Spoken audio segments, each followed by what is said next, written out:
Hello everyone. तो इस video में हम देखेंगे कि एब्स्ट्रैक्ट क्लास क्या होता है और वर्चुअल क्लास क्या होता है। तो एब्स्ट्रैक्ट क्लास को ही वर्चुअल क्लास कहा जाता है। इसका मतलब क्या है वो हम समझते हैं। तो कभी कभार सिस्टम वेरिलॉग कोड में हम एक बेस क्लास लिखेंगे। वो बेस क्लास क्या करेगी, उसके अंदर कुछ प्रॉपर्टीज होंगी और कुछ मेथड्स होंगे, और उस बेस क्लास से ना मल्टीपल क्लासेस डिराइव्ड होंगी। तो होगा क्या कि हमें रिक्वायरमेंट है, हम कभी इस क्लास को इंस्टेंशिएट नहीं करना चाहते। हम हमेशा डिराइव्ड क्लास को बुलाएंगे किसी टेस्ट केस में कि भाई तू आ जा और तू सारी प्रॉपर्टीज ना एब्स्ट्रैक्ट क्लास की ले लियो। ठीक है, हम वो सारी प्रॉपर्टीज एब्स्ट्रैक्ट क्लास के अंदर लिख देंगे और अपने रिक्वायरमेंट अकॉर्डिंग डिराइव्ड क्लास लिख देंगे, जिसमें इसकी कुछ एडिशनल प्रॉपर्टीज भी होंगी। इसकी एब्स्ट्रैक्ट क्लास की तो होंगी, इस डिराइव्ड क्लास की अपनी भी कुछ प्रॉपर्टीज होंगी जो कि हमें टेस्ट में रिक्वायर्ड होगा। करेक्ट। तो उस क्लास की हमें जरूरत ही नहीं है, तो हम क्या करते हैं, हम उस क्लास को वर्चुअल क्लास बना देते हैं या एब्स्ट्रैक्ट क्लास बना देते हैं। और वो कैसे बनाते हैं, हम वो बनाते हैं यूजिंग अ कीवर्ड वर्चुअल। तो अगर हमने किसी क्लास के आगे वर्चुअल कीवर्ड लगा दिया तो वो एब्स्ट्रैक्ट क्लास बन जाएगी। और एब्स्ट्रैक्ट क्लास क्या करती है, abstract class sets out a prototype of a सब क्लास। तो एक ये प्रोटोटाइप होगा सब क्लास का। ठीक है, it can not be instantiated, इसको इंस्टेंशिएट नहीं कर सकते। It can only be derived, हमें इससे सिर्फ डिराइव करेंगे, मतलब इससे सिर्फ एक्सटेंड कराएंगे। तो it contains methods which are only prototypes, जैसे कि फंक्शन हो गया। ठीक है, तो ये सिर्फ प्रोटोटाइप होगा। हम सिर्फ इसको ओवरराइड करेंगे या इसको एक्सटेंड करेंगे।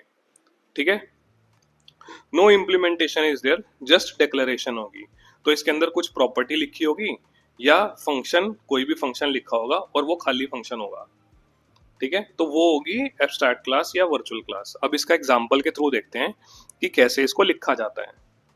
तो देखो, ये पहले हम देखेंगे कि अगर हम वर्चुअल क्लास को इंस्टेंशिएट करा देते हैं तो क्या होता है। अगर हमने करा दिया इसको इंस्टेंशिएट तो हमारे पास आता है कंपाइलेशन एरर एज ऑब्वियस।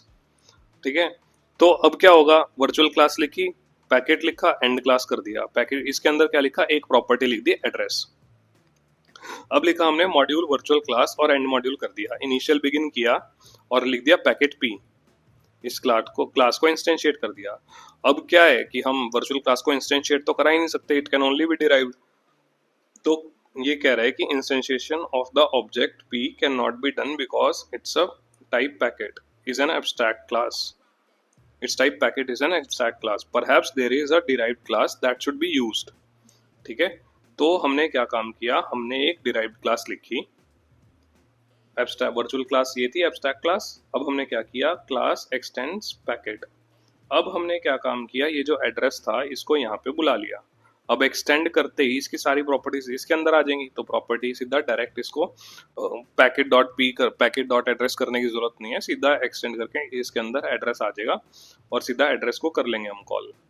ठीक है, अब हमने लिखा एक्सटेंडेड पैकेट पी, ये क्लास का नाम था extended packet. Extended packet P, P equal to new P dot address equal to 10, P dot display. अब ये डिस्प्ले हो जाएगा, P dot address value of address is 10। तो वर्चुअल क्लास क्या होती है, वर्चुअल क्लास ये होती है कि भाई हमारे क्लास है, उसके अंदर कुछ प्रॉपर्टीज हैं, कुछ फंक्शंस हैं, तो हम उसको डायरेक्टली एक्सटेंड करवा के या डिराइव करवा के उसके अंदर का सारा प्रॉपर्टीज और मेथड्स हम ले सकते हैं, बट हम उसको इंस्टेंशिएट नहीं करा सकते बेसिकली। तो ये कंसेप्ट था वर्चुअल क्लास का। Thanks for watching.